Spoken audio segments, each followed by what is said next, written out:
जय हिंद। आज के वीडियो में हम लोग बात करेंगे कि आपातकाल क्यों लगाया गया। प्रधानमंत्री इंदिरा गांधी के द्वारा आपातकाल क्यों लगाया गया, कौन से रीजन थे, हमारे भारत की राजनीतिक स्थितियां कैसी थी कि आपातकाल इंदिरा गांधी जी को लगाना पड़ा। तो चलिए हम लोग इसको शुरू से समझते हैं कि क्या क्या रीज़न थे जिस वजह से आपातकाल लगाया गया। फर्स्ट ऑफ ऑल आप लोग को पता होगा कि भारत की जो आज़ादी हुई थी 1947 में 15 अगस्त को भारत को आज़ादी मिला था अंग्रेज़ों के द्वारा, और इसी समय जो है पाकिस्तान भी भारत से अलग हो गया था, एक नया देश बन चुका था।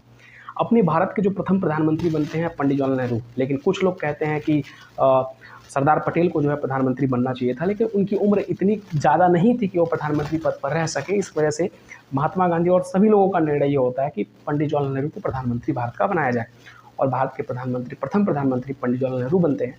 और ये 17 साल तक अपने भारत के कार्यकाल में रहते हैं, 17 साल तक रहते हैं, जिसमें 1951 में जो है प्रथम आम चुनाव में जीतते हैं, और इस प्रकार से वो चुनाव जीतते रहते हैं और 1964 तक भारत के प्रधानमंत्री के पद पे ये रहते हैं। इस पद पे रहते हुए उन्होंने कई सारे अच्छे अच्छे काम किए, पब्लिक के लिए बहुत अच्छे अच्छे काम किए, भाषाई आधार पर राज्यों का जो है बंटवारा किया, तमाम जो भी था इन्होंने अच्छा अच्छा काम किया जो भी था। दिक्कत यहाँ से आ गई कि 1962 में, 1964 तक ये रहते हैं, लेकिन 1962 में चाइना का भारत पर अटैक होता है। अब चाइना का जब भारत पर अटैक होता है तो वहाँ पर जो है भारत चाइना से हार जाता है, जिस कारण से भारत की जनता उनसे नाराज़ हो जाती है, और जो विपक्षी राजनेता होते हैं उनका आलोचना करना शुरू कर देते हैं। इसी बीच 27 मई 1964 को एक खबर आती है कि पंडित जवाहरलाल नेहरू को हार्ट अटैक आ गया और हार्ट अटैक से उनकी मौत हो जाती है।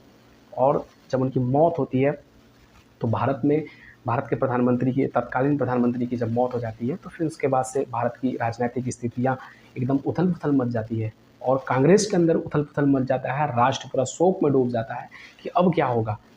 तत्कालीन गुलज़ारी लाल नंदा को तत्कालीन प्रधानमंत्री बनाया गया, कार्यवाहक प्रधानमंत्री की। ठीक है, अभी ये इनका डेथ हो गया है, तो अभी प्रेजेंट टाइम में कौन प्रधानमंत्री बने, तो तत्कालीन प्रधानमंत्री बनाया गया, क्योंकि प्रधानमंत्री का पद खाली नहीं रह सकता है, और तत्कालीन प्रधानमंत्री बनाया गया अस्थायी, जिसको कह सकते हैं कार्यवाहक प्रधानमंत्री।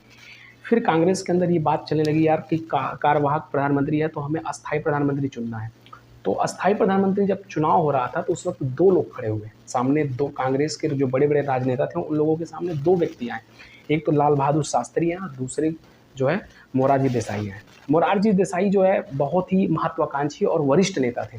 वो चाहते थे कि हम भारत का प्रधानमंत्री बने, लेकिन उनकी व्यक्तित्व इतनी अच्छी नहीं थी कि वो प्रधानमंत्री पद पर रह सके या प्रधानमंत्री पद के लिए वो पद ग्रहण कर सके, क्योंकि मोरारजी देसाई अपना विश्वास अपने कांग्रेस पार्टी के अंदर जितने राजनेता थे उनके प्रति उनका विश्वास अच्छा नहीं था। लोग उन पे मोरारजी देसाई पर विश्वास नहीं करते थे। उन लोग सोचते थे कि मोरारजी देसाई अगर भारत के प्रधानमंत्री बन जाते हैं तो सारी चीज़ें अपने हिसाब से करेंगे और पार्टी को तोड़ सकते हैं। इस प्रकार जो है मोरारजी देसाई को ना बना करके लाल बहादुर शास्त्री को बनाया गया। अच्छा, लाल बहादुर शास्त्री की खासियत क्या थी? लाल बहादुर शास्त्री जी बहुत ही अच्छे नेता थे, किसानों के प्रति बहुत ज़्यादा सोचते थे, किसानों के लिए बहुत अच्छा काम करते थे। और ये पंडित जवाहरलाल नेहरू और ये सरदार पटेल के बहुत विश्वसनीय, महात्मा गांधी के बहुत विश्वसनीय नेता थे, और इनका बहुत ही प्रसिद्धि इन्होंने अपने पाया था। इनके व्यक्तित्व भी बहुत अच्छे थे। इस कारण से जो है कांग्रेस के जो वरिष्ठ नेता होते हैं वो डिसाइड करते हैं कि लाल बहादुर शास्त्री को भारत का प्रधानमंत्री बनाया जाए, और लाल बहादुर शास्त्री भारत के प्रधानमंत्री बनते हैं। ठीक है, दूसरे चुने हुए प्रधानमंत्री भारत के बनते हैं लाल बहादुर शास्त्री जी। लाल बहादुर शास्त्री 1964 में प्रधानमंत्री बनते हैं भारत के। अब ये 1966 तक भारत के प्रधानमंत्री रहते हैं, लेकिन इनके कार्यकाल में एक घटना घटती है, और वो घटना घटती है पाकिस्तान का भारत पर अटैक। अभी चाइना का अटैक 62 में हुआ, फिर 65 में जो है पाकिस्तान का भारत पर अटैक होगा जम्मू कश्मीर वाले एरिया पे। जब पाकिस्तान का भारत पर अटैक होगा तो लाल बहादुर शास्त्री इस अटैक का बहुत ही अच्छे से शांतिपूर्ण तरीके से जवाब देते हैं, और आप कह सकते हो कि वो लड़ाई हमारे पक्ष में थी, भारत के पक्ष में थी।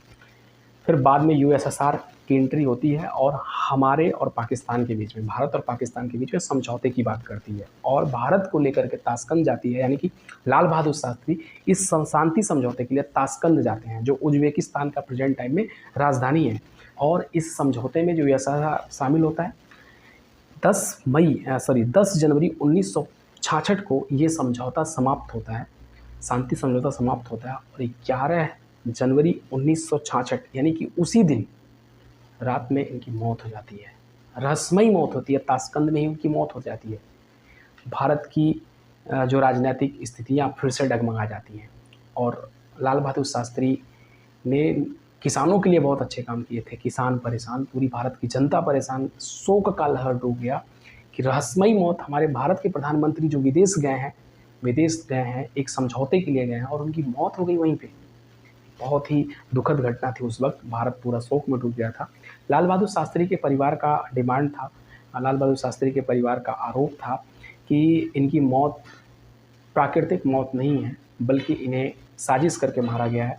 और उनकी फैमिली जो है ये आरोप लगाती है कि जब इनकी मौत हुई थी तो इनके चेहरे पे नीला पड़ गया था, यानी कि वो जहर की बात करते हैं। और कभी कभी लेख में मिलता है कि इनको जो शाम को दूध दिया गया था उस दूध में जहर था। ठीक है, तो ऐसी कुछ घटनाएं थी और लाल बहादुर शास्त्री की वहीं पे मौत हो जाती है।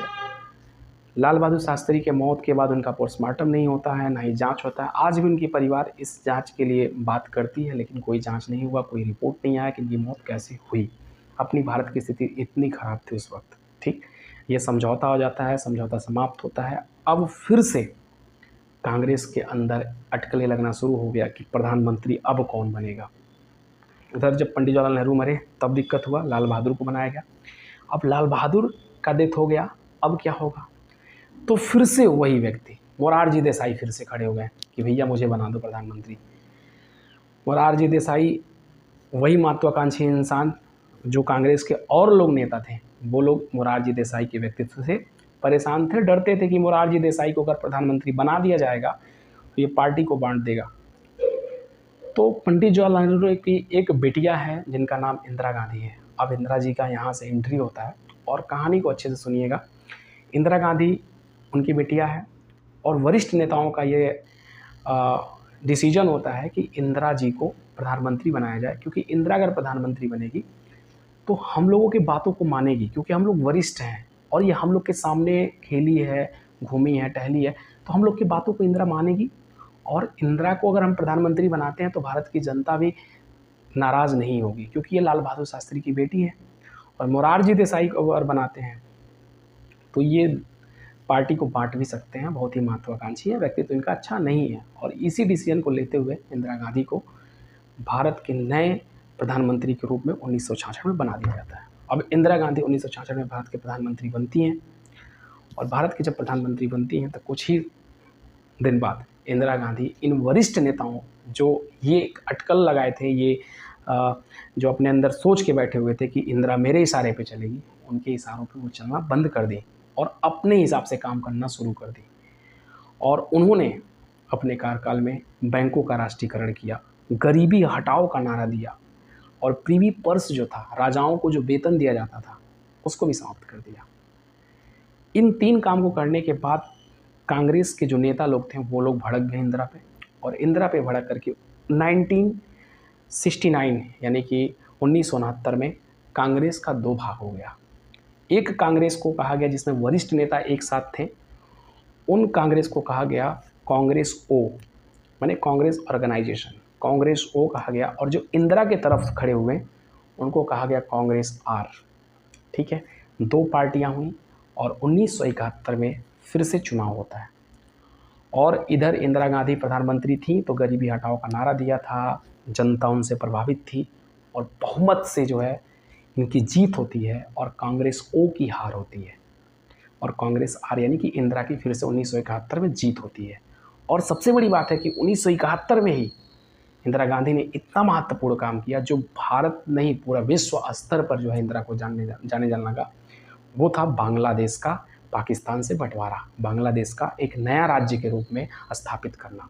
ये पूरा विश्व के लिए जो है एक तरह से दर्पण बन के सामने आ गई और इंदिरा यहीं से बहुत ही फेमस हो जाती हैं। इधर इंदिरा के कार्यकाल चलते हैं, उधर समाजवादी के एक नेता होते हैं राज नारायण। इन्होंने इलाहाबाद हाई कोर्ट में जाकर के अपील कर दिया कि इंदिरा गांधी ने 1971 का जो चुनाव लड़ी थी वो कुछ गड़बड़ी की वजह से वो चुनाव जीती हैं। उन्होंने कुछ चुनाव के दौरान कुछ गड़बड़ियाँ की हैं जिस कारण से चुनाव इनके पक्ष में था, बहुमत से जीती। 12 जून 1975 को इलाहाबाद हाई कोर्ट ने फैसला दिया कि इंदिरा गांधी ने चुनाव में गड़बड़ियाँ किया है, अतः इनके चुनाव को अवैध घोषित किया जाता है और इंदिरा गांधी को बैन किया जाता है कि 6 साल तक ये चुनाव नहीं लड़ सकती।